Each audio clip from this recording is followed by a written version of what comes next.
The House Oversight Committee will come to order. Mr. Clerk, please take attendance. Chair Johnson. Here. Representatives Outwood. Here. Hoytinga. Riley. Here. O'Malley. Here. Wozniak. Here. Rixey. Here. LeGrand. Young. Here. Mr. Chair, you have a quorum. Thank you for that. Representative Outman moves to adopt the minutes from the October 14, 2021 committee meeting. Seeing no objection, the minutes are approved.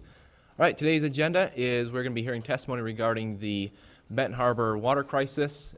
This is an issue that kind of really came to light in the last couple of weeks here. Just want to clarify, for the purposes of today's committee, is just kind of figure out what happened. We've got the director of Eagle, we've got the mayor of Benton Harbor here, just kind of run through some of the things that's happened, what are the next steps going forward. This is not the platform for any political grandstanding. If you want to do that, go to a press conference outside. Today's mission is purely to gather the facts and to see what can be done in the future to make sure something like this doesn't happen. I'm sure that we are all in agreement that everyone should have clean drinking water. That's the hopes of this committee. So with that, I would like to invite the director to come on up. I want to thank you for agreeing to this on very short notice. If you could introduce yourself and your colleague with you. I know you have an opening statement you'll go through, and then we also kind of talked before this. We want to divide this into two sections where let's kind of talk about what had happened and do questions on that, and then we'll do kind of a section on what's the next steps going forward, and we'll do questions there. So thank you for being here. Great. Thank you, Mr. Chair. My name is Lisa Clark. I'm Director of Michigan's Department of Environment, Great Lakes, and Energy, also known as EAGLE, not Deagle, not Meagle. Okay, that was my brief commercial. I'm joined by Eric Oswald, who's the head of our Drinking Water and Environmental Health Division, and I'll let Eric introduce himself in just a minute after I do some opening statement. So, we have a rare opportunity today to discuss a goal that everyone in this room shares, ensuring that all 10 million Michigan residents in every corner of our state have access to safe drinking water. We can only imagine, and frankly only imagine, what our fellow Michiganders in Benton Harbor are experiencing. Doubting the safety of the drinking water coming out of their faucets, hassling their way through drinking, cooking, brushing teeth, preparing baby formula out of 16-ounce plastic bottles, and constantly figuring out how many cases of water they'll need to get through the week. And if that burden wasn't enough for Benton Harbor residents, a 20-inch water main broke last night, actually late yesterday afternoon, leaving most residents unable to flush their toilets and without water to bathe, shower, wash their dishes, or clothes. While the conversations we have today about policies and science and administrative solutions are important, it's critical to keep in mind and in the forefront of our mind who we're all here for. We've all shown our commitment to clean drinking water for all Michiganders. The governor has made it a priority since taking her oath, creating the offices of Clean Water Public Advocate and Environmental Justice Public Advocate in one of her first acts in office, putting forth the sweeping My Clean Water Plan, which calls for transformative investments in the aging water infrastructure that is challenging communities across Michigan, joining her fellow Midwestern governors in calling on the federal government to prioritize water infrastructure, and backing up her commitment to safe drinking water in every budget she's presented to the state legislature. For your part, you all have adopted budgets in recent years that have made meaningful contribution to the drinking water and other infrastructure investments that are necessary in communities across the state, including Benton Harbor. With that in mind, I hope and believe we can spend our time together today learning and reflecting on how we can all better pursue our common cause of safe drinking water for all. Before welcoming your questions and engaging in open conversation, I just want to take a couple of minutes, as recommended by the chair, to build a foundation of our common purpose by providing a brief summary of this current situation in Benton Harbor, where some homes have shown high levels of lead in their drinking water, updating you on the current status of the state of Michigan response to the corresponding risk to public health, and describing a path ahead to ensuring our 10,000 fellow Michiganders in that community can safely and confidently drink their tap water as soon as possible. Benton Harbor is a strong, majority black city with a rich history. As one of its claims to fame, America's first car was built there by a carriage maker in 1894. As I've spent more time there in recent weeks, I found Benton Harbor to be a remarkable community in the extent to which residents know each other, seem anxious to help out, and welcome outsiders, even when they're from the government. But in some important ways, Benton Harbor is not unique. Like many other similar cities in Michigan and across the country, its population has declined significantly as employers, and people have shifted and moved in recent decades. The city has been left to manage and maintain a century-old water system built for a bigger community with a much smaller population and ratepayer base to share and cover that cost. The problem it currently faces of lead leaching into drinking water is a national issue that is particularly common and pronounced in older communities like Benton Harbor, with outmoded lead service lines and other fixtures and inadequate resources to address these challenges. Michigan is aggressively looking for and aggressively addressing these legacy challenges. We adopted the most protective lead and copper rule of any state in the nation in 2018, a rule that survived a lawsuit challenging it as too aggressive. With its new improved sampling protocols and more stringent standards, we knew the new rule would result in more community water systems exceeding the existing lead thresholds. But we should all agree that's a good problem to have because it means we're looking, we're identifying problems, and we're taking action more quickly to protect Michigan families. And after all, that's the purpose of the law and our job as public servants. Many Michigan communities have exceeded the action level for lead since the revisions to the lead and copper rule were first implemented in 2019. But the situation in Benton Harbor is unique and more urgent with environmental justice implications. As you know, that community has now experienced action level exceedances for 3 consecutive years, whereas most communities with ALEs, action level exceedances, bring lead levels back under the thresholds within 1 or 2 testing periods after taking prescribed actions. Additionally, testing from Benton Harbor households has yielded particularly high results in a small number of homes. The percentage of homes sampled with elevated lead levels does not set the community apart. Many communities across the country are currently dealing with lead exceedance. But the troubling high readings from Benton Harbor suggest significant risk for some families. In response to that public health risk, Governor Whitmer signed an executive directive last week to ensure a whole-of-government approach to provide access to safe drinking water right now and work tirelessly to replace every lead service line in Benton Harbor as soon as possible. EGLE and DHHS are partnering with the city, the county, community groups, and residents with an all-hands campaign to distribute bottled water at centralized pickup locations and through deliveries to homes, apartments, schools, senior centers, and other places where it's needed. The state and our local partners are also engaged in a No Stone Unturned campaign to educate residents about lead in their drinking water and the steps that they should take to protect themselves and their families. Building from ongoing outreach and communication efforts, this ramped-up approach includes speaking with residents, passing out of literature at water distribution sites, a soon-to-be-launched radio, mobile, and social media blitz, daily engagement with community leaders, from the mayor and the city manager to faith leaders and community advocates. While providing bottled water is the current focus, State of Michigan partners are also working with U.S. EPA on its forthcoming study to ensure that the wealth of scientific research on certified water filters, which has validated their near universal effectiveness in removing lead, holds up to the testing specifically focused on Benton Harbor's community drinking water. We hope this study will result in restored community confidence in water filters, which are an important component of our long-term drinking water, safe drinking water strategy. So moving forward, we must recognize that our shared goal of safe drinking water for all Benton Harbor residents will not be achieved until we get all the lead pipes out of the ground. All the testing confirms that the water coming out of the city's drinking water plant leaves the plant without lead in it. High lead level tests in Benton Harbor homes result from the water picking up the lead on its way as it moves to the faucets through the service lines and other plumbing that contains lead. That basic truth is the same for every or nearly every community and home in Michigan with elevated lead drinking levels. Removing the lead pipes is likewise nearly always the answer. Of course, adding to the complexity is the challenge of resident plumbing, which is another reason why filters protect people. The only question is how fast we can all work together in our various roles to get the lead out. Our new strongest in the nation lead and copper rule requires the removal and replacement of lead service lines in our state over time. As I mentioned earlier, our state has put resources into that effort in recent years, and we've made identifying significantly more funding a top priority for the past 2.5 years. So we have the policy and the fiscal foundation to build upon. But as we all agree, the situation in Benton Harbor is urgent and inexcusable.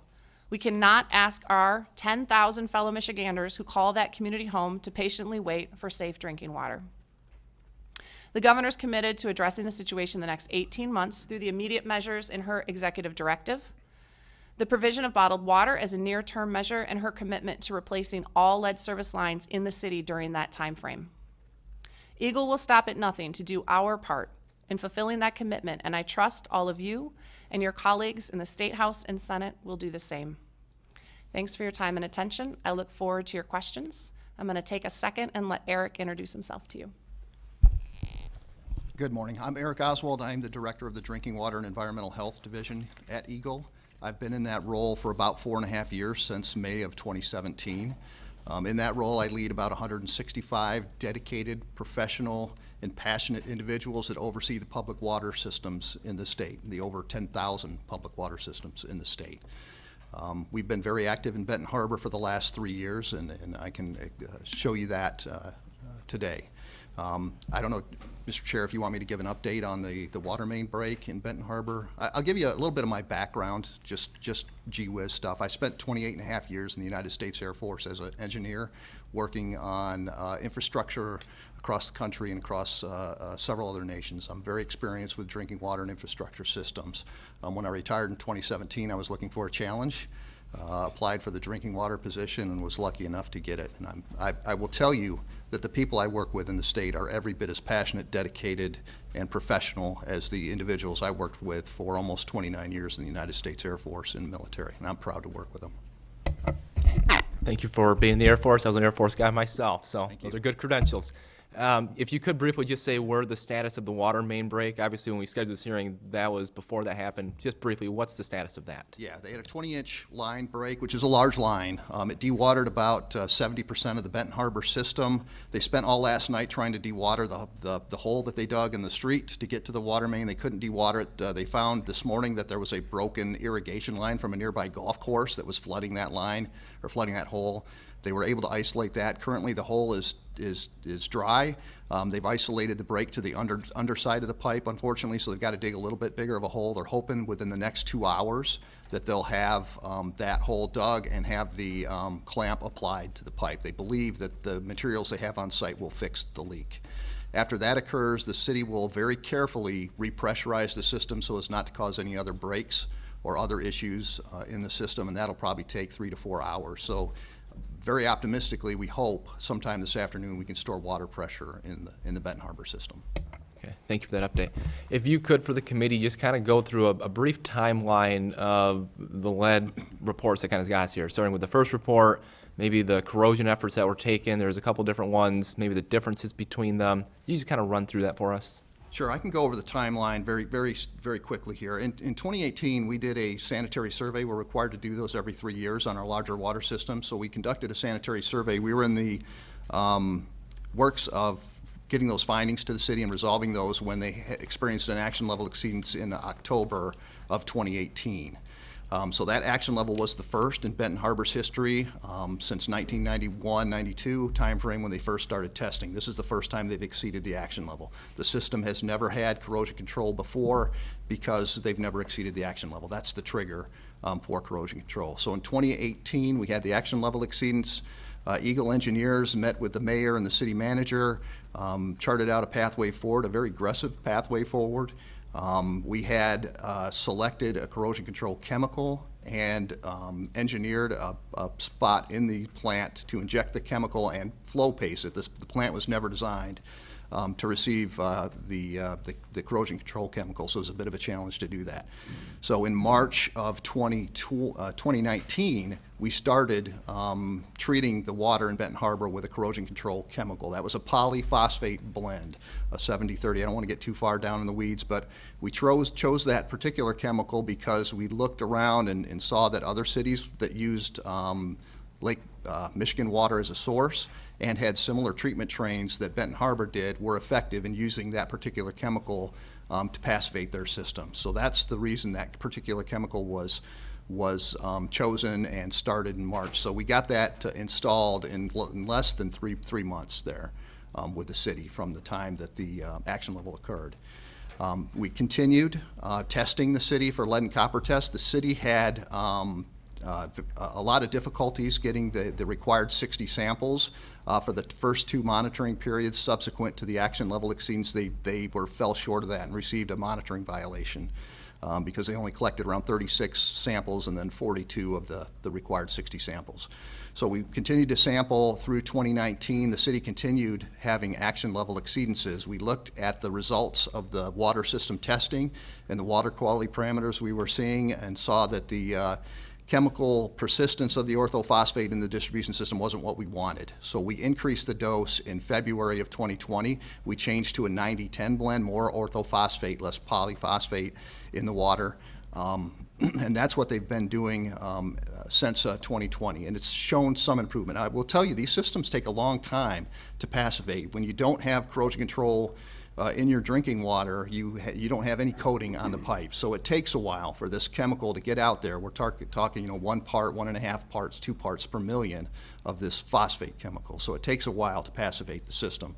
So in the meantime, we worked with our Health and Human Services counterparts. They provided filters for the city and other alternate water for target populations there. So we also held a lot of public hearings. I think in February we had a public hearing or a public meeting in Benton Harbor of 2019. So we have been very aggressively managing that testing program and the water quality monitoring program in the distribution system.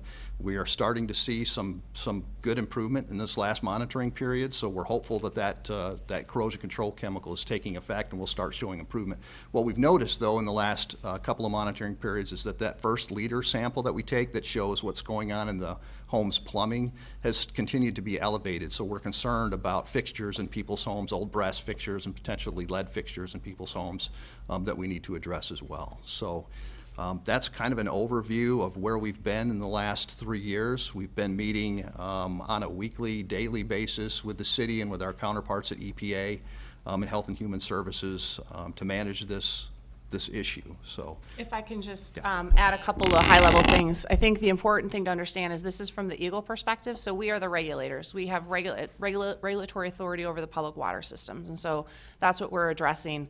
There are also important overlays using our offices, Environmental Justice Public Advocate, Clean Water Public Advocate, and then what we're representing to you here is not also including of the local health department work, the city work, the DHHS work, et cetera. So what you can see from all of this too is that there's an escalating response and a need for urgency, which is why we're all talking about making sure that we're getting the lead out as fast as possible, and that you can see this commitment to removing those lead service lines. Because as you can hear from Eric in the discussion about the corrosion control, the right solution is to get the lead service lines out. So I just want to make sure we're clear here. So you would say the water is not safe to drink currently? So the state of Michigan is providing bottled water to the residents of Benton Harbor, which is a weird silver lining today with the water main break, because we have been providing bottled water. We are working with EPA to understand how filters interact with the specific chemistry of the Benton Harbor water system. And if you want me to go any deeper, that's all Eric. And so we're working with them to do that. We hope to be transitioning people to filters as quickly as possible. Okay, but to my original question there, would you say the water for the residents of Benton Harbor, is it safe for them to drink the water or not? That's why the state of Michigan is providing bottled water and working to transition them to I'm looking filters for as a yes quickly or as no. possible. Is it safe to drink the water in Benton Harbor right now or not? The state of Michigan wants citizens to be drinking bottled water. So you don't think the water there is safe to drink? The state of Michigan wants, this is a determination made by This is- DHHS. Come on. Let's just talk like normal people here. It's a normal question. Is the water in Benton Harbor safe to drink or not? Yes. No, it's not. People should be drinking bottled water. Okay. You have been doing these corrosion treatment things. You're saying the numbers are starting to go down in your opinion? we've seen some improvement in some of the numbers that we're seeing. So the number of non-detects has more than doubled. That's good, but we still see occasional high numbers, and you can't predict what's going to happen at any one individual home, which is why we're acting with caution in Benton Harbor. So, and this is, I'm the I'm not part of this world, right? So I'm trying to understand here. Back late 2018, you get the first high lead level, and then 2019, you begin the corrosion treatment program. The level, or pretty much say, I think it went up a little bit. And so you have 6 reporting periods where it's above the actionable level, but yet within the last month is when we kind of had the, telling people in Benton Harbor, hey, here's water, here's bottled water. Why, if the water is unsafe to drink now, why did we wait until now? Was it We not didn't unsafe wait 2 until years now. ago? There's been communication all along, and what we've heard from community members and community leaders is it's not enough, which is why you're seeing the escalated all-hands-on-deck response. So 2 years ago, the residents in Benton Harbor were told the water's not safe to drink. So well, Eric, I'll let you talk about our role. Yeah, they were advised, there was public education that went out that said, hey, there's potential high lead levels in your drinking water in Benton Harbor. So DHHS and we put together what we call the public education language that attempts to educate the public on the dangers of lead exposure and provide some information on how they can reduce their potential exposure. DHHS was providing filters through a local organization, and as the director mentioned, we've learned in the last few months that those efforts weren't as widespread as they should have been, and that's why the doubling down of the effort to make sure we get the word out and make sure that people have access to alternate water in the city. So correct me if I'm wrong, but it seems in the last 30 days, people have been told, hey, don't drink the water. If you need to use water for cooking, for drinking, or for formula, use bottled water. Were they being told that last year or 2 years before?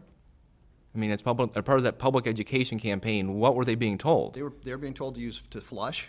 We've seen that flushing your water for 5 minutes is very effective at reducing lead levels because those lead levels tend to elevate when the water's been stagnant overnight. To flush, to filter, and if you have a sensitivity or you are you've got some issues that make lead exposure an acute health risk for you, that you should use a filter or use bottled water. Why is that not acceptable now to just flush the water? I guess this is my biggest problem. I understand in 2018 you get the first report, the levels are high. In most communities where you have this happen, you do a corrosion treatment program and then they're back to acceptable levels. And so that's what you tried. It didn't work. The system's old. There's some issues there. We go several reporting periods, and there's still no change. And now in the last 30 days, all of a sudden, it feels like we're going from 0 to 100 miles an hour here from we're monitoring, we're working on some things to, holy cow, you can't drink this water. What changed in the last 30 days? Because it feels like the numbers haven't changed at all. Am I missing something here? No, I think there was some concern. There was an issue in Newark, New Jersey, where there was some formation of nanoparticles of lead that were able to bypass the filters. That only happens in a specific water chemistry. EPA is pretty sure, and again, pretty sure is not good enough, that the water chemistry in Benton Harbor does not create those formation of nanoparticles, but they want to do a study before we go back and say the filters are absolutely positively effective. They want to make sure that the water chemistry in Benton Harbor isn't forming those nanoparticles as it did in Newark, New Jersey, and being able to bypass those filters. So I think that's why you're seeing an elevated level of concern about using filters, and until we can validate that the filters are absolutely effective, we want to make sure we're cautious there. We've seen every filter study and every filter result we've gotten in the state of Michigan has been shown that they're 100% effective. But we don't want to say that if we're not 100% sure that something's, and again, each water system is its own thing. It's every water chemistry is different, so you don't know until you actually go and test. So that's why the experts at EPA are going to do a validation study of the filters in Benton Harbor so we can assure citizens that these particles aren't being formed like they were in Newark, New Jersey. Okay. We've talked to some residents of Benton Harbor. What they're telling us, the reason for the change is, I'm sure you're well aware, there's a petition to the EPA. They're saying nothing happened until we filed this petition, and that's the cause of it. Is that not true? Or did that have some impact on this? You know, I'm not going to say that's not true, but we've been very active in Benton Harbor for the last 3 years. As I said, we've been working very diligently, more aggressively than the law dictates and than the lead and copper rule dictates, to get this treatment in place and to keep monitoring. I think an important thing to understand too, and I know you've got some other speakers, it's a complicated system in Benton Harbor. You can hear Eric talk about the detail of the water system itself, and I know that, you know, as I was sharing in my opening statements, you know, there are challenges within the city itself, and the work, it's a tough job that the mayor has and that the city administration has. And so, you know, it's, I hate to answer it with it's complicated, but it is a situation that's complicated. It is, and I was trying to do my research on it. Look, I don't know whether you do the 70% blend or the 90%, you know, the 1.0 milligrams per liter or 3.0, but just the simple, I'm just a simple guy, and I look at it and go, what changed? It seemed like it was pretty steady. The numbers kind of, they're always above the level, but then within the last 30 days, there's been just a massive shift coming from the department in the city, and I'm not seeing what caused that, I guess. So I'm still trying to figure that out, but I don't want to take all the time, so Representative Young. Thank you, Mr. Chair. Thank you all for being here. I just had a couple of questions. Goes back a conversation, but I just want you all to let us know what's the age of that line that broke when you were giving us the update? Because I just need to know that. That's a great question, Representative, and I asked Eric the exact same thing, so I'll let him. I'm not sure I've got the answer yet. I asked my staff the age because they just exposed it, but we know some of the water mains in Benton Harbor are up to 80, 100 years old. And that's another issue. We talk a lot about lead service lines, but we also have acute issues when these mains break and the system depressurizes, and you can get bacteria in the system, or you can have a backflow situation where a business that has a chemical treatment going on inside the business and not adequate backflow protection, when the system depressurizes, those chemicals can get into the drinking water system. So there's a lot of concern about water mains and aging water infrastructure in the city. So I'll check my emails and see if I've got an answer back for you so I can tell you exactly how old that may be. But we're sure it's probably around 80 years. It's probably the youngest, the youngest of Imagine the if we were line. driving on 80-year-old, Yeah, and I know that. put our water through that. Right, but that's what we know. We got a lot of work to do. ma'am. Additional question? Thank you so much. So we've been talking about the what is it called? Let's see here, because I'm getting caught up to speed on all this technology and the language too. But the one thing I want to talk about is the lead and coppice rule and how the legislature changed that. And so, how have you seen that really working? It sounds like it's doing a good job in identifying, right? And you guys mentioned something about this pre-flushing. So when we're having these issues, you want to run your water. And how long have people been doing that as it relates to this lead copper rule? Were we advising people to do that before, and now we're advising them to do it again? I just want to be clear. I'm brand new. Thank you. It's a tricky question about the flushing. You don't want to flush in anticipation of testing for the lead and copper rule because you've got to let that water stagnate. We want to get a worst case scenario where the water's been sitting in contact with those lines for at least 6 hours. So we absolutely do not want people that are doing the lead and copper testing in their homes flushing those lines before they test. However, before people get up and make a cup of coffee or do anything, you need to flush your line. I mean, that's been consistent. We need to double down on our efforts to get that message out there. You run your water until you feel the temperature change, which means you're into water that's been out in the distribution main. There is, I'm not aware of any system in the state of Michigan that has lead in its distribution system. Lead is only in the service lines and in the interior plumbing. So there's no lead coming into that service line until it sits in that service line overnight. Michigan's new lead and copper rule is very aggressive. It requires, it used to be a first liter sample only. Now we require a first and a fifth. The first gets you what's been sitting in that fixture. The fifth takes you out to that service line. So we've been missing that in the past. That water that's been sitting stagnant in that service line overnight, that can pick up a lot of lead, and that's been demonstrated. We've had various communities that have had an action level exceedance only because of that 5th liter sample. So that's increased the number of exceedances that we've had. We've also cracked down on pools, sampling pools. In the past, you could do 50% lead service line homes, 50% copper with lead solder in it.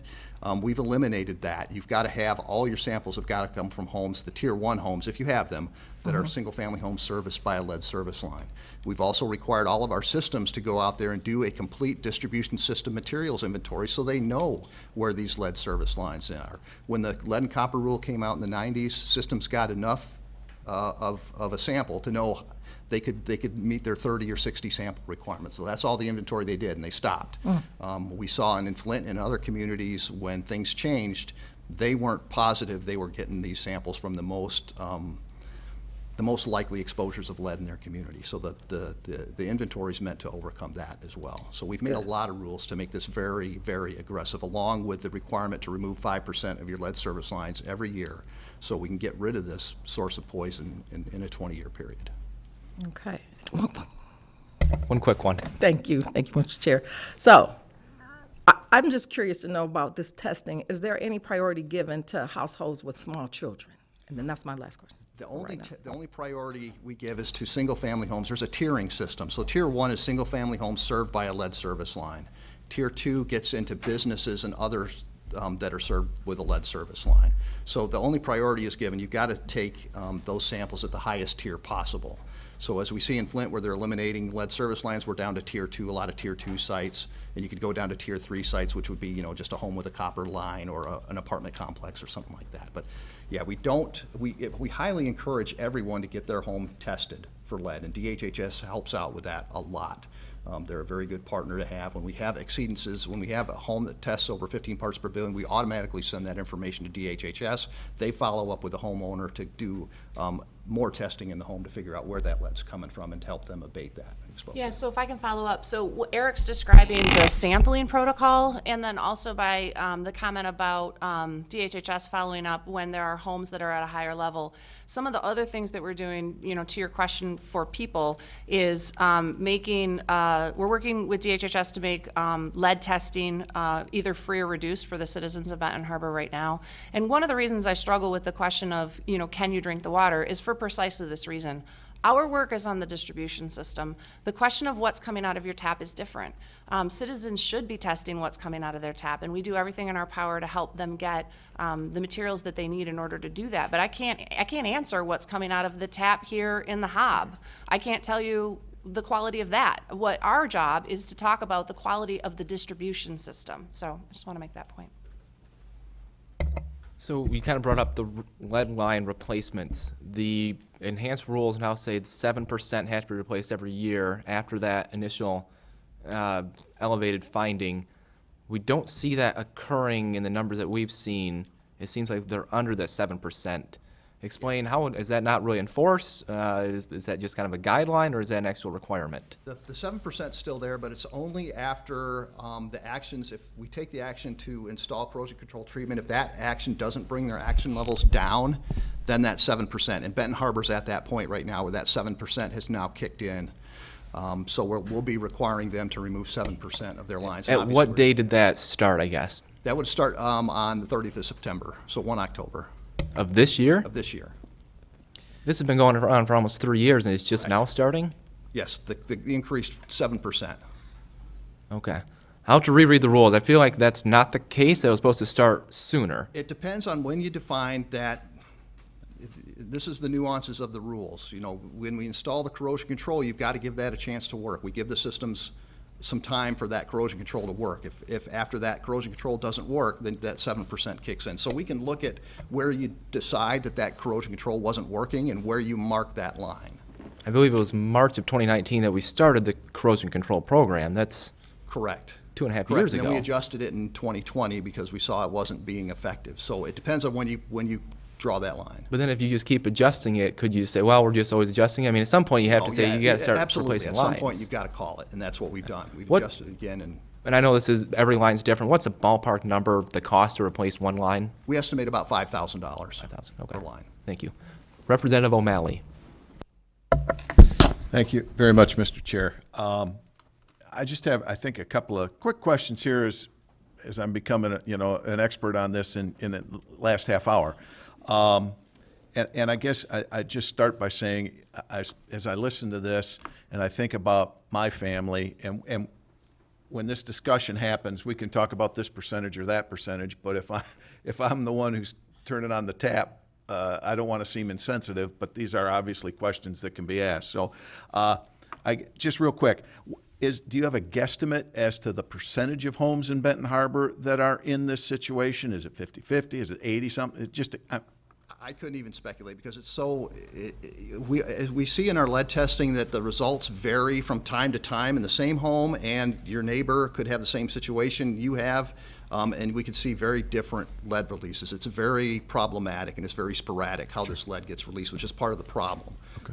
And then I guess, is most of the problem in the distribution lines, or is it also the lines from, the street to the house, to the sink? It's only from the street to the house. It's from the water main to the line that carries, which we call a service line, carries that water from the main into your house. Okay. If that line is constructed of lead, which a lot of them are in Benton Harbor, that's where when the water sits there, it can, if there's no coating between that lead, and what the phosphate does is it just puts a coating. You've seen hard water in your home coats it with calcium. This is the same thing.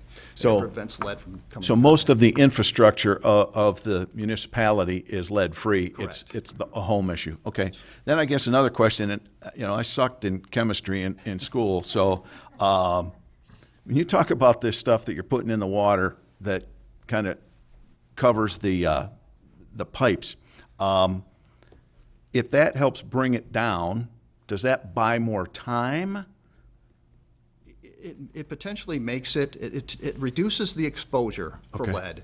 But we've seen in other circumstances that it only takes one mistake to strip that coating away. Or we've seen that seismic activity, in other words, a crew comes out and breaks up the road in front of your home. The action of them destroying that asphalt can shake that coating loose. And that coating contains lead. So when that coating comes loose, it goes into the home and you can get lead particles, phosphate, in combination with lead. So, yeah. And all these help underscore why the solution is to get rid of the lead service lines. Absolutely. The challenge being that this is a really expensive proposition, close to $2 billion for the entire state. And so you can see why communities, when they look at the lead and copper rule, want to understand, are there ways that there are financial opportunities to help them? Again, a great reason that we're having this conversation going into, how you all want to spend the ARP dollars. And again, we appreciate the support that we've gotten from the legislature. We got a $9.5 million grant in 2018. $284,000 of that went to Benton Harbor. This was before any action level exceedances, for a pilot for them to inventory their system and to try and start removal of lead service lines. That was well before the action level exceedance. And then real quick, and then I'll be done. Explain to me water chemistry. You say it can be different in certain areas. I mean, if it's all coming out of Lake Michigan, how does that work? It depends on the treatment. The coagulant that you use, it changes the pH. It changes the amount of sulfates and chlorides in the water, and that ratio can improve water corrosivity or it can damage it. And I like to say drinking water systems are the grumpy old men of our infrastructure. They don't like any change. So is you've got to that- be very careful about how you change, because what you do to solve one problem can create another problem. So that's not necessarily a problem of Lake Michigan water. It's a problem of the chemists that are at any one municipality. Yes. Okay. Yeah, how they treat the water. Thank you. Representative Brixey. Thank you, Mr. Chair, and thank you, Director, for coming to talk to us about this incredibly important issue that we have before us. How often have you been meeting with the City of Benton Harbor, over the past year? Well, Eric's team meets weekly or more than weekly in many situations. For over a year, you've been meeting weekly Probably about for this? For probably 2 or 3 years. We've been meeting internal Okay. to Eagle every week, every Thursday at 2 o'clock for at least the last year and a half to go over status of Benton Harbor. Okay, thank you so much for your diligence. I'm so happy to see that that Michigan's lead and copper rule went into effect, because we're seeing some sort of we're hearing comments about timing, and yet the timing of all of this is because the lead and copper rule is working as it's supposed to, right? During the Snyder administration, Representative, we are not going to do political grandstanding. I told you that. All right? I'm not out here saying this is Whitmer's Flint water crisis. All right? We're here to find out what happened. Keep your comments tailored to that. Go Okay. ahead. Prior to the current method of testing, the old method of testing before 2019, we weren't detecting lead in the levels because of the flushing that we were doing, correct? I won't say it's because of the flushing, it was because of the 1st and 5th liter sampling. That flushing prohibition has always been in place. However, we never want to discourage a home from flushing or cleaning their aerator. So you see the problem there. We want you to flush every day, but okay, before you take your lead and copper rule, let your water sit and don't flush it, take that sample and then flush afterwards. I think that the important thing, the important change is the tightening of the pools where you go sample and the methodology of that 1st and 5th liter sample. It's important to note for transparency that Benton Harbor's first action level exceedances occurred under the old 1st liter draw sample system. So. Okay, so if the only long-term solution that we have is to get the lead pipes out of the water system, and you talked about that being a $2 billion project, right?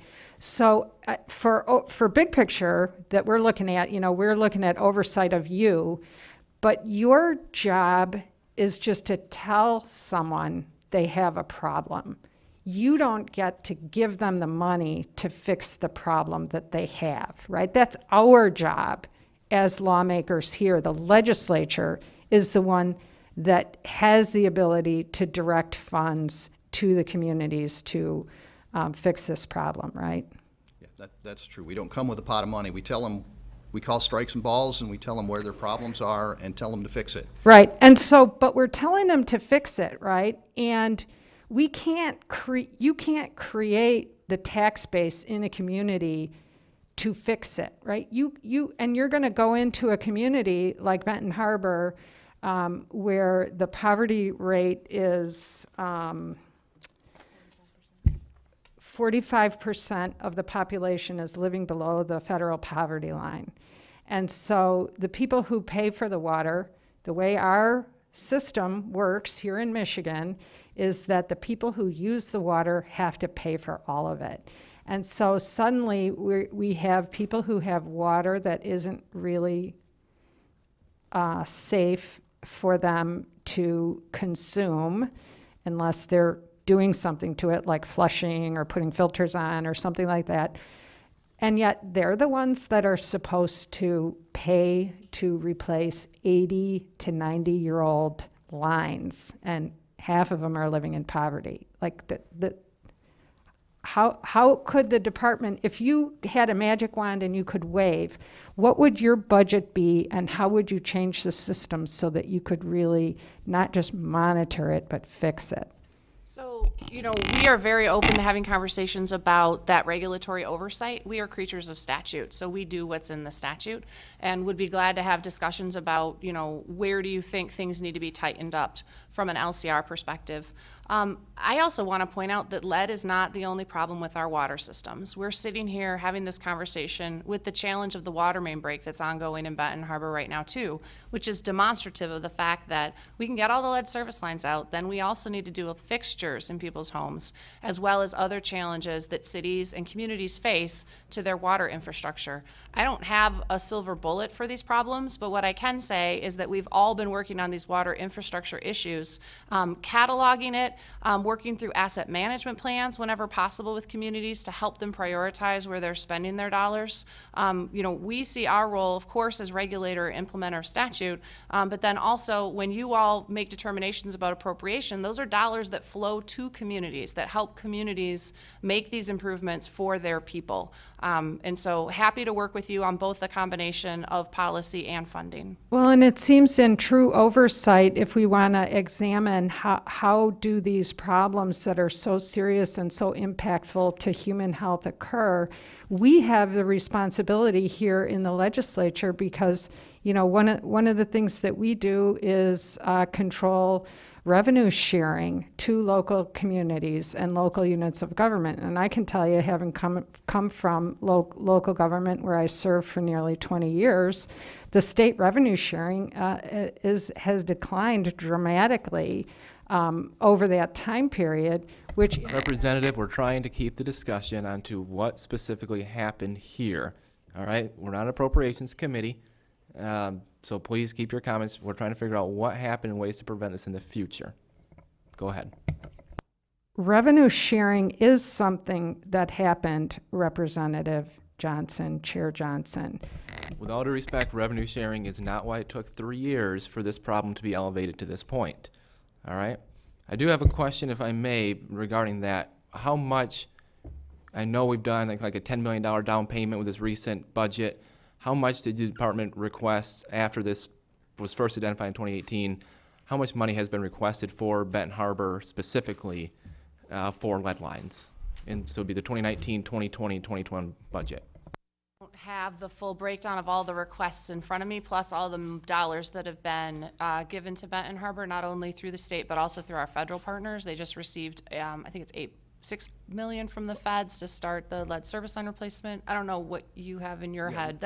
We'd be happy to get our budget team in here to answer that question more robustly. Yeah, we don't really have a pot of money for lead service line replacement. We've been advocating for that. We did help the city apply for, in 2020, for an EPA grant was out there. We helped them apply for that and write the grant to get a $5.6 million award from EPA to start. And they're starting that first batch of lead service line. I think the first 100 is under contract to be removed, but we're obviously going to escalate that. Yeah, and more robustly, this is why the department has been working really hard with other state departments to put the My Clean Water Plan out there and talk about very publicly all the investments that are necessary for drinking water infrastructure and for clean water infrastructure. You know, we see our potholes. We don't see these problems with the lead lines or service lines or any other type of water infrastructure because it's hidden from us. Okay. Being told by my budget team that there was not a request in 2019 or 2020 for Benton Harbor lead lines just this past year. There was a $500 million request for the My Clean Water Plan, Right, but which that's not includes drinking specific to water. Benton Harbor. If there's a specific problem, saying, hey, the lead levels are very high, we have to help, there should be a specific ask to the appropriations for Eagle, I think, when we're talking about You all that. did appropriate money through the Clean Water SRF to go to drinking water systems, and the Booker Amendment, which we asked you to approve and you did under the My Clean Water Plan, allows for dollars directly to disadvantaged communities. That's the intent, is for these dollars to reach communities where they're needed. I understand that, and that's for a more larger holistic program, but when you when you identify a very specific problem like Benton Harbor, should there not be a specific request in the budget saying, here, we have about 3,000 to 5,000 lead lines that need to be replaced. We're having problems. It's not working. We need direct dollars there. Like we had in this last budget, there is a directed appropriations to Benton Harbor specifically for this. There was no request in 2019 or 2020 for that. Just the high-level My Clean Water request for $500 million. That's correct. Representative Riley. Thank you. Just a couple quick questions, probably for Mr. Oswald. You mentioned that once you put in a certain blend in the water for anti-corrosion, it takes a while for that to, what's like the standard a while? How long is that? It really depends on the system. You know, these systems that get returned very quickly, you know, a lot of the Great Lakes Water Authority customers, they have the advantage of corrosion control. We're seeing some of them have action level exceedances now, but those pipes have already had corrosion control, and it's a lot quicker to return. In a system like Manchester or Benton Harbor, where there has been no corrosion control, it can take 1 to 2 years and even longer for those pipes, we call it passivation, that coating to form. But it depends. It's very dependent on the water chemistry and what the distribution system looks like. So when you see high levels then and you want to take action, then it seems like, wow, do the residents know at that point that this may be a long ongoing process? The Safe Drinking Water Act requires us to put out public education. Every time an action level is exceeded, the system, and that's every 6 months in Benton Harbor, has to re-notify the public and put out public education. Okay, and then real quickly, where's the water sample at the faucet and where else? Under the lead and copper rule, the samples occur in homes at the faucet. They can occur at a kitchen sink or a bathroom sink. And how much influence does having galvanized pipes have in there that have lots of corrosion? Yeah, galvanized pipes, we consider those to be lead pipes if they were downstream of a lead component because, yeah, they do pit, and that lead particles that come off that lead component can deposit in that galvanized pipe. So we consider galvanized pipes that are downstream of lead or have been downstream of lead, we consider those to be lead service lines. How old are most of these homes? I Average? don't know that. We talking about 50s, 40s, 30s? I think you're they're talking built? older homes, but Yeah, it's- so I imagine a lot of these pipes are just they're not like pitted. They are like full of corrosion and the pipes. That's typically what happens in galvanized pipes. Yeah, if they're galvanized. We don't see a whole lot of galvanized in service lines. It's mostly lead, which doesn't pit. It's great material, doesn't pit or corrode. But yeah, inside the home. Yes. Because we're talking about fixtures. I would think it's not so much the fixtures as it is all these pipes that have accumulated lead over the years. Yeah. Thank you. want to piggyback off something there. The public education, how are residents made aware? Because we're hearing from some saying they had no idea. Is there something directly mailed to them, or is it just posted on a website? How are they made aware? In Benton Harbor, these were mailed out. Now, they did miss an entire zip code that they served. We gave them a violation for that the operator in charge missed. So they did miss a portion of their customer base, but we corrected that. But every time there's an action level exceedance, that public education has to be mailed out or posted or put with the water bill. And it also has to go in the consumer confidence report every year to let them know. Okay, and one brief follow-up. You mentioned the operator in charge. The petition alleges that the operator held an F1 certification, which was not high enough to actually operate the water system. Is that true or not true? That is not true. That F1, there's two certifications we look at. One is to operate the water treatment plant. The other is to operate the distribution system. The operator in charge had an F1 certification, and he was operating the water treatment plant. They had a contractor on board, F&V, who had an S1 certified distribution system operator. So yeah, that is correct that the individual that was running the treatment plant did not hold the proper S or distribution certification, but they had another person that did. Thank you for clarifying that. Representative Wozniak. Thank you, Mr. Chair. Thanks for coming in and testifying. Couple questions. Do you deal with private water supplies at all? We deal with anybody that falls under the definition of a public water supply, yes. So it doesn't matter if they're publicly owned, privately owned, an authority, a co-op, anything like that. As long as they meet the definition of a public water system under the Safe Drinking Water Act, we oversee them. It's the same scrutiny for the lead pipes and the other chemicals in there? Yes. Do you test for other things other than just lead? Do you test for arsenic? Do you test for PFAS? Do you test for nitrates? We do. Okay, so you mentioned environmental justice. Now, here's my concern right now. We're concentrating on Benton Harbor, but what about Hamtramck? What about Kalamazoo? What about Muskegon Heights, Owasso, Ionia, Marysville, St. Louis? What about all these other cities? We have the same situation, don't we? We do. Hamtramck just had an action level exceedance. They have a lot of lead service lines. Unfortunately, they are a customer of Great Lakes Water Authority, so they have the advantage that they're getting some corrosion control treatment. We're working with Great Lakes Water Authority right now to re-optimize their corrosion control treatment based on what we've seen in the last several years under this new testing regimen. Okay. And my last question is, do you trust the results from the tests? I trust that the results are accurate, that go to the lab, that the lab is accurate. Now, you know, it's problematic how those, whenever you're having citizens take samples in their own home, there can be issues with that, and we've seen that. We've got to validate all these, which is, my lead and copper unit spends a lot of time validating every sample that comes in to make sure it was properly taken, the stagnation time was met, and make sure nobody's gaming the system to try and play it. So. And we've added some additional communication measures to try to help people understand how to take the tests when they're taking them themselves. So the team's done videos, they've done paperwork, they've done we know that we need to reach people more. We have more work to do to reach people. We understand that. And so we're trying to use all those different avenues. So, you know, some people like videos, some people would rather read it. You know, there's materials that go in the box when people get the box at their home and show them how to do it. But we're always open to more ideas about how to do that better. There's a great website out there, My Lead Safe, MI Lead Safe. What is it? These videos on there. What is it? Michigan.gov/MI Lead Safe. Yeah, Lead Safe. Google MI Lead Safe and it'll take you there. Okay, so is it still a possibility people could fudge testing?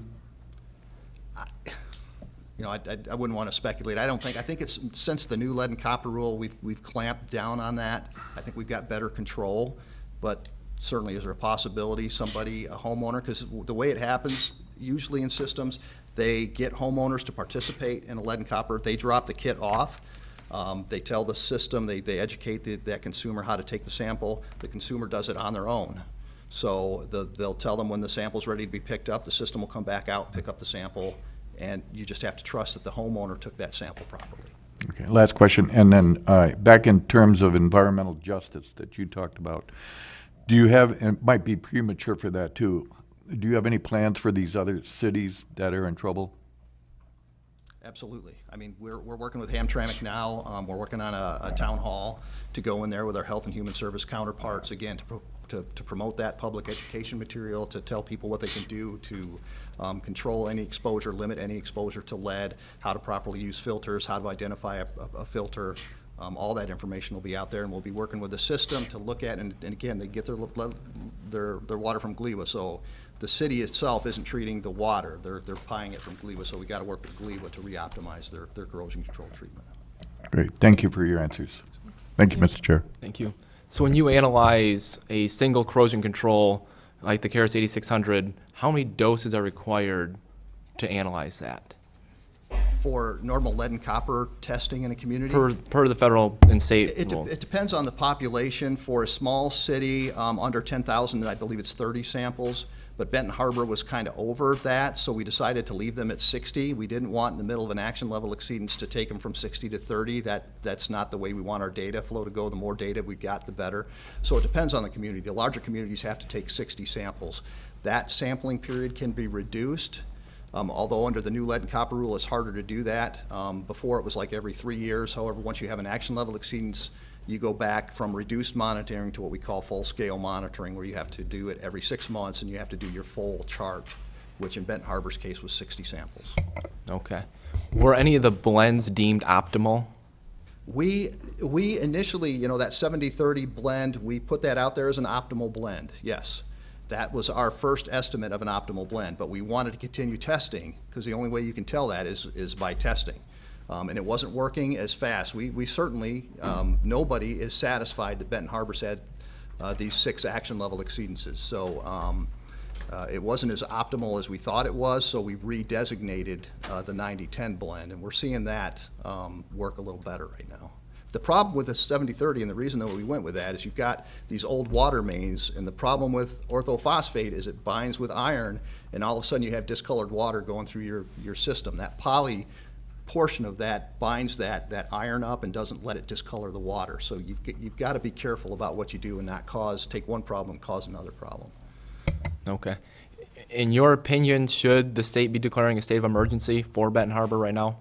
Well, the governor issued the executive directive last week for an all-hands-on-deck approach, and, you know. It's not a state of emergency. There's two different things there. You think that's fine, or should we go the step further, in your opinion? I do think that's fine. I think we have an all-hands-on-deck approach, and we're working together to support the city. Now, hindsight's 20/20, right? And everyone makes mistakes, but if you could go back, what changes would you have made at this point, knowing what we know now? What could we have done differently starting back in 2018? I don't have full understanding. I don't have full situational awareness right now to answer that question. That's certainly something that our team's thinking through and working through all of our materials, but I don't have an answer to that question today.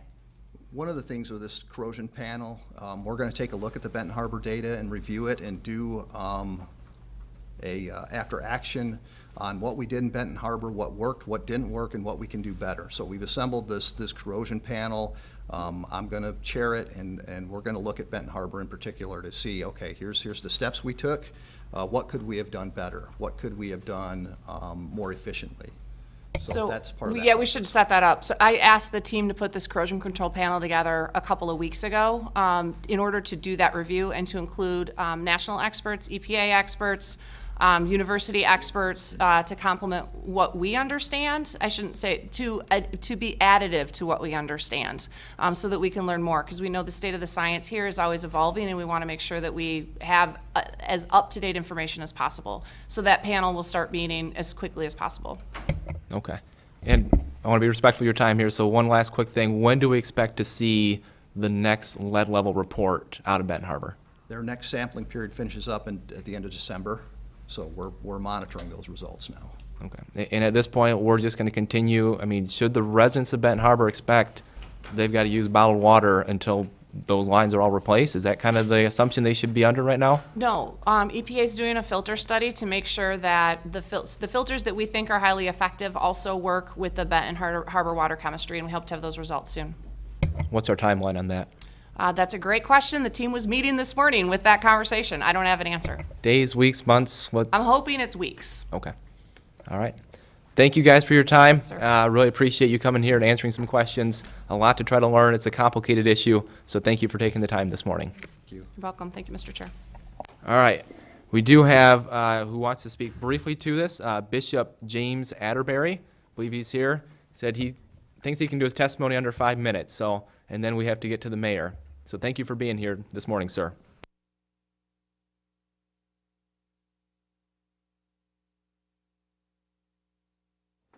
I do have a prepared statement I'd like to read, and then a few comments after I read this prepared statement. Every person in Michigan deserves access to safe drinking water. Every community deserves a system that delivers safe drinking water to its residents. With Governor Whitmore's executive directive, it's clear that the state is at an all hands on deck to make sure Benton Harbor has the support it needs, including continued access to bottled water and an aggressive timeline to remove all lead lines in 18 months. The governor has already worked across the aisle to secure funding for this important work to begin. But now, we need the legislators to deliver additional funding. To be exact, $11.4 million to make sure we get all the lead out of Benton Harbor residents' homes to ensure safe drinking waters for our community, and we will not stop until the job is done. We know that Benton Harbor is not alone. Like so many cities across America, Benton Harbor is facing infrastructure crisis that is decades in the making. This is what decades of interaction and continued disinvestment in our water infrastructure looks like. This is an all hands on deck moment for the government and all levels of this community. It will take all of us to work together, rowing in the same direction, sharing the same goals of getting the lead out of Benton Harbor and protecting the health and safety of all of its residents. Let me be clear, I'm here today not to talk about how we got here, but to talk about where we go from here. I woke up this morning, no water. I left my wife of 50 years of being married. She couldn't bathe, she couldn't wash her teeth, she couldn't brush her teeth, she couldn't do anything because we have no water. I'm asking you, as leaders of our state, to look at this as if it was your community, if it was your home, if you woke up in the morning and had no water, no way to bathe or even flush the toilet. Yes, I couldn't even flush the toilet last night because I had no water to do that. I know that many people can say, Benton Harbor neglected itself. We hear that all the time in poor communities. I'm tired of listening to that. We are all human beings. The good book says, do unto others as you would men do unto you. It is time for you. Actually, it is your moment. It is your time. As leaders, I've been where you sat. I sat here in the state, over at the state parole board for 80 years. I served as county commissioner, so I have a little understanding of legislators and work that you do in the government, but I need you to take for a moment this time to look at human need, human support, to support people like yourself and our community to take care of this business. I believe the governor is doing the best she can. Our mayor is doing the best. I support both of them, but we need you now. We need the leaders to stand up and say, we don't have time to figure out how we got here. We need to know where we're going. Thank you. Thank you. All right, up next we have Mayor Marcus Mohammed. Thank you for being here this morning. And if the individuals that are up with you, if they could introduce themselves as well.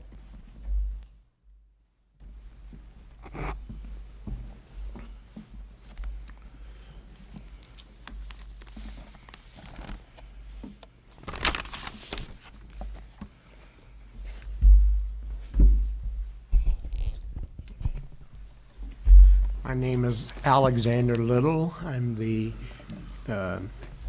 Assistant City Manager in Benton Harbor. Good morning. My name is Chris Cook, and I've been the city's consultant engineer for close to 30 years.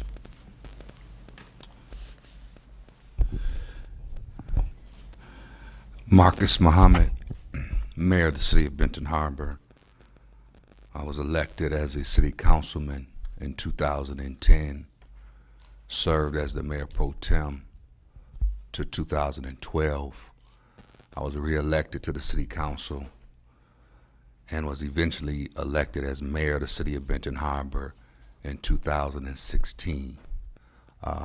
However, I am the first mayor to be elected post-emergency management under the Home Rule Act 279 of 1909. I want to read something, and I just want to, Mr. Chair, thank you for the invitation to be here today. I took what you call a bird bath in a container about this big because I had no water. My family, we understand disasters, so we happen to have gallons of water for emergency purposes. We could have, appeared via Zoom, but my church training kicked in, where it's better to be asked up than to be asked down. So when you all asked us to come up, I wanted to be in person. I want to read something to you since the media has really been very instrumental in this whole saga. This is from 2019, April 6th, from our local newspaper. And this is just excerpts. When contacted by phone, Mohammed said his #1 goal was to repair the streets now that the city income tax money is being collected, which started January 1, 2018. In another 4 years, we'll be in a position where we really can see a substantial result, he said. In addition, he wants to work with the state and federal government to receive more grant money to replace lead service lines in the city. Last fall, the Michigan Department of Environmental Quality issued an advisory about higher than acceptable levels of lead being found in some of the city's drinking water. Further investigation found that most of the lead was from water pipes and fixtures on homeowners' sides of property lines. The city is using an almost $300,000 state grant it received in May 2018 to replace about 40 service lines to houses. But Mohammed said more is needed. So at that point, we were about $300,000 to fix this $30 million problem. Now we are working with state and federal government. My good friend Fred Upton and the EPA, we stand at $18.6 million.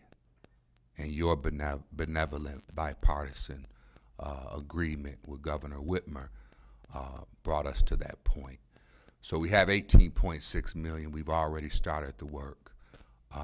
However, I would petition the government, state government, that we need 11.4 minimum to be able to say in 18 months, hopefully, that the city of Benton Harbor is lead-free. So with that being said, again, thank you, and I relinquish the floor. Thank you for being here in person. That really means a lot to us. I know you've got a lot going on. You talked about Representative Upton with the grant there. I think it was a $5.6 million grant through the EPA that was announced last year. Where does that stand? Where are we at with that? So we received that money in our treasury June 7th of 2021. And how long is that going to, I mean, how many pipes can get fixed with that one? How long is that going to take for those pipes to get fixed? What does that look like? So I have my capable city engineer sitting next to me, Chris Cook, if I can defer to him. Absolutely. Thank you. Sure, thank you. So the expectation is that 888 lead services would be replaced with the EPA grant. There are currently 100 of those under contract to a local city of Benton Harbor contractor to begin that process. And we plan to have another 200 and some out before year end to try to keep that moving along. Okay. Let's say you're saying you need about 30 million. Let's say you had that all today. How long would it take for all those lines to be replaced if you had the money today? So in speaking with the Director of Procurement, Lieutenant Governor Gilchrist, as well as Governor Whitmer, they have placed an aggressive goal of 18 months. In fact, he told me that he would like to stand with the governor, and hopefully Representative Wenzel and State Senator Losado could stand with us as well at the end of next summer and say Benton Harbor is lead free. And you think that is possible to reach that goal? If you had the money, you think that's a realistic goal? I think with collaboration, coordination, cooperation from everybody. Yeah, I know it's a Mount Everest undertaking. However, I think that if we work together, we might be surprised. Okay. I had this discussion with the department. I kind of want to talk to you about this as well. This started 3 years ago.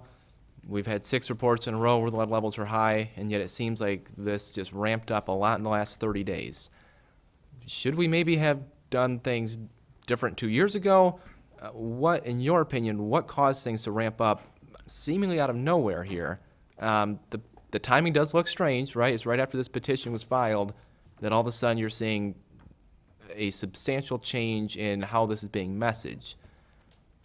In your opinion, what caused this change? Was it the petition? Was it something else?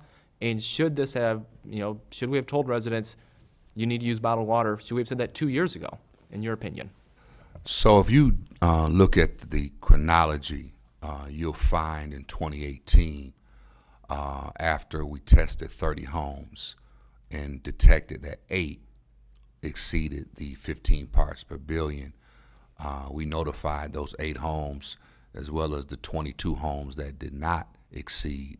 We notified Benton Harbor area schools, Boys and Girls Club, and we began to distribute water, working with the Barron County Health Department. We held a press conference, and we started the process of informing the public. However, as the mayor, and as I mentioned in my statement, that I knew that $300,000 was not enough to address this problem. So we have worked with DEQ, which is where it started, and now Eagle, to try and procure as much funding as possible. As we went down that line every 6 months, we found that out of 108 homes, 87 homes tested below the 15 parts per billion, 19 exceeded it. But what really got the attention, I think, of the mass media and others was the most recent lead levels, where I think the governor and others said, until we can test every home, given that we know the lead service line problem, we need to send in bottled water because we cannot afford to have senior citizens and residents exposed to lead in the water. So you recently issued an emergency, or declared an emergency.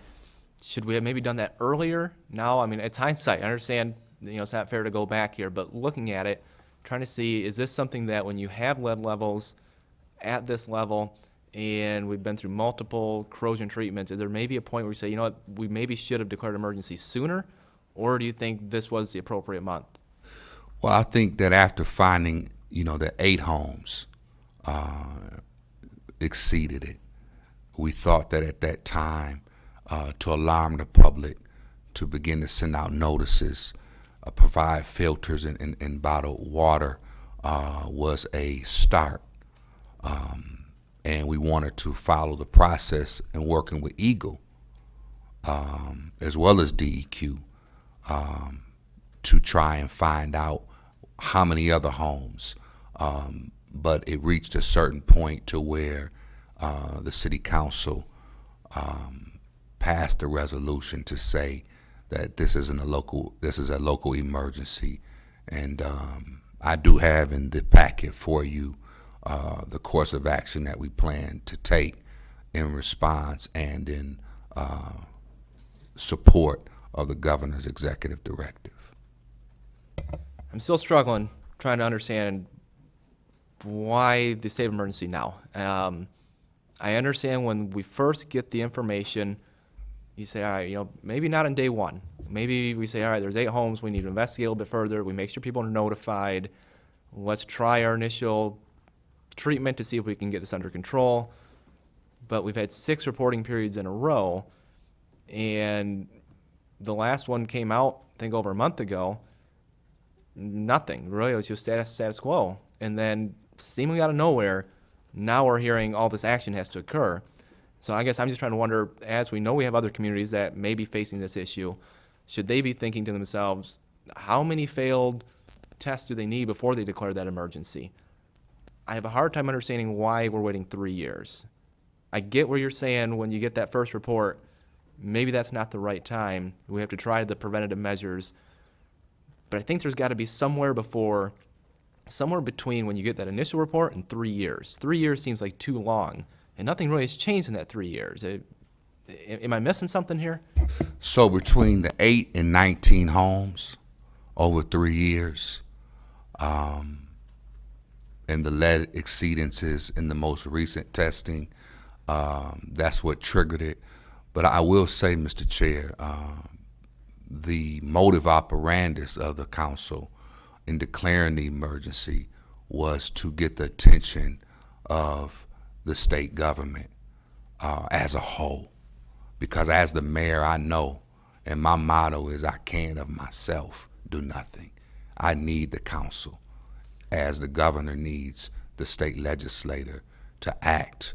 Because at the end of the day, we can declare a state of emergency, but without the money and the resources, nothing can be done.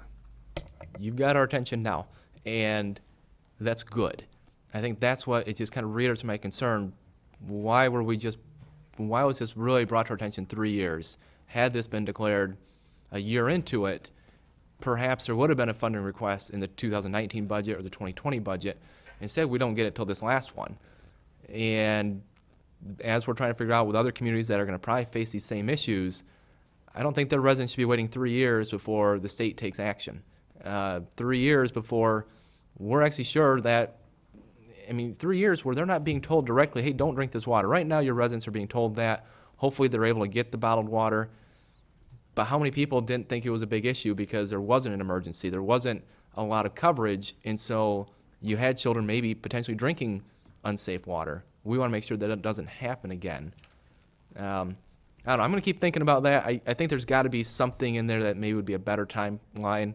But let me keep thinking on that. I know Representative Young has a question. Mr. Chair, if I can just say, I would have responded to this invitation 3 years ago if you would have asked me.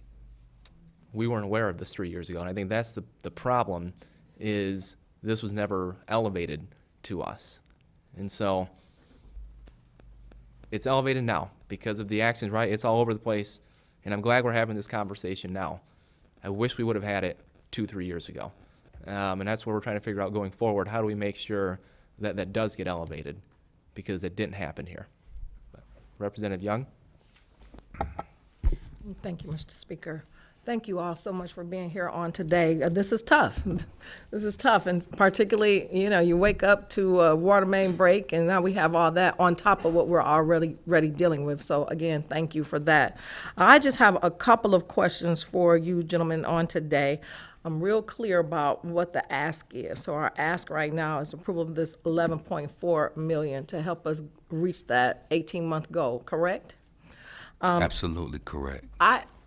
I'm just a little bit concerned about it because we're always trying to manage expectations. And it's all hands on deck, and it's an emergency, and we got to get it done. But the one thing that we've heard since I've been on this committee regarding COVID is the workforce and how there just aren't enough people to get any of the jobs done. So perhaps you, Chris, could, or somebody can help ease my concerns that we'll have enough people to get the work done in the 18 months. I believe we'll be drawing contractors from all over the state to come in and help us get this done, and we can break it into manageable chunks so that those different contractors can do to the maximum of their capacity to try to help get it done as quickly as possible. Okay. But it will be yeoman's work. Yeah. And the director of procurement, he assured me that that all hands-on approach of working with contractors will be in full force. But, you know, I would just ask, and I know this is not the Appropriations Committee, the governor asked for $20 million, and it was truncated or sliced to $10 million. So, you know, why wasn't that cut from the gate?